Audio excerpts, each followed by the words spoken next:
అసెంబ్లీలో ఇచ్చిన మాట కానీ తప్పుంటే సామాన్య మానవుడు దృష్టికి వెళ్ళిపోయేది మ్యాటర్. ఇమ్మీడియట్గా ప్రజలందరూ కూడా దానికి వేరే రకంగా మాట్లాడడం మొదలుపెట్టేవాళ్ళు.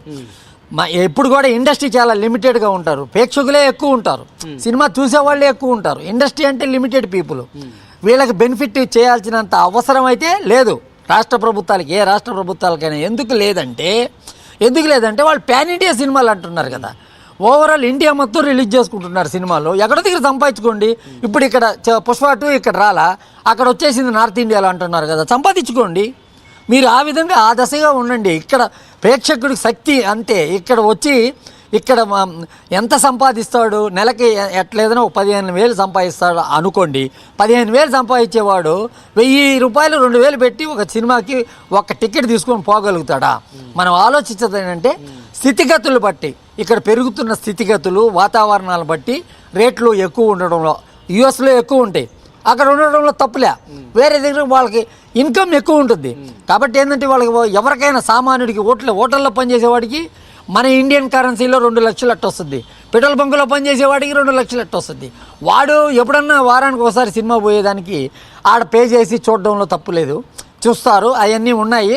ఇక్కడ మాత్రం ఇది ఈ రాష్ట్ర ప్రభుత్వం తీసుకున్న సంచలనాత్మకమైన నిర్ణయం. రేవంత్ రెడ్డి గారు వన్స్ అగైన్ నేను థ్యాంక్స్ చెప్తున్నాను. కాంగ్రెస్ ప్రతిష్టకి సంబంధించిన వ్యవహారము, ఎన్నో వ్యవహారాల్లో ఏదో చెప్తున్నారు కాబట్టి ఇక్కడ ఉన్న ప్రతిపక్షాలన్నీ ఈ రకంగా చెప్తున్నారు కాబట్టి, మొన్నటి వరకు కేటీఆర్ అవార్డు వచ్చిన నటుడిని మీరు ఈ విధంగా చేయడం కరెక్టా అని అడిగిన కేటీఆర్కి ఈరోజు కానీ మీరు కానీ టికెట్ రేట్లు పెంచుంటే వేరే రకంగా మాట్లాడడం రాజకీయ పార్టీలు మొదలుపెట్టాయి. కాబట్టి మీరు ఈరోజు తీసుకున్న నిర్ణయం చాలా గొప్ప నిర్ణయం. దానికి చలనచిత్ర పరిశ్రమ ఉన్న మాలాంటి వాళ్ళు, చిన్న నిర్మాతల సమస్యల మీద నిరంతరం పోరాటం జరిపిస్తూ ఉన్నాం 20 సంవత్సరాలు 30 సంవత్సరాల నుంచి. రాజశేఖర రెడ్డి గారు ఉన్నప్పుడు కానీ ఇతరత్ర ఎప్పుడు కూడా మేము చిన్న నిర్మాతల తరపున రిప్రజెంట్ చేస్తున్నాం.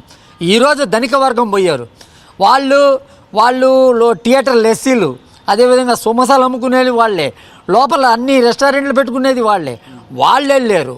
వాళ్ళు వచ్చి ఈ దోపిడీ విధానానికి ఉన్నారు. మాకు చేయాల్సింది రాష్ట్ర ప్రభుత్వం ఉంది. ఆ దిశగా మేము అపాయింట్మెంట్ కూడా అడుగుతున్నాము.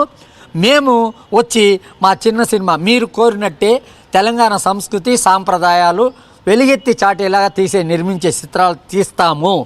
రాష్ట్ర ప్రభుత్వం సబ్సిడీల రూపంలో ఇతరత్ర ఏ రూపంలో అన్నా మాకు చేయూతనిస్తే బాగుంటుందని చెప్పి మేము ఒక రిప్రజెంటేషను రేవంత్ రెడ్డి గారికి ఆల్రెడీ చెప్పడం జరిగింది.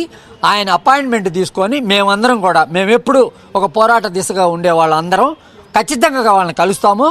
ఇప్పుడు ఈరోజు మమ్మల్ని అవాయిడ్ చేశారు. మేము చిన్న నిర్మాతల యొక్క సమస్యలని మేము ఎక్కడ చెప్తామో అనే ఒక ఉద్దేశంతో వాళ్ళు అవాయిడ్ చేశారు. వాళ్ళు అవాయిడ్ చేసినంత మాత్రాన ముఖ్యమంత్రి మా కాంగ్రెస్ చెప్పిన దానికంటే కూడా ఈరోజు జరిగిన సమావేశం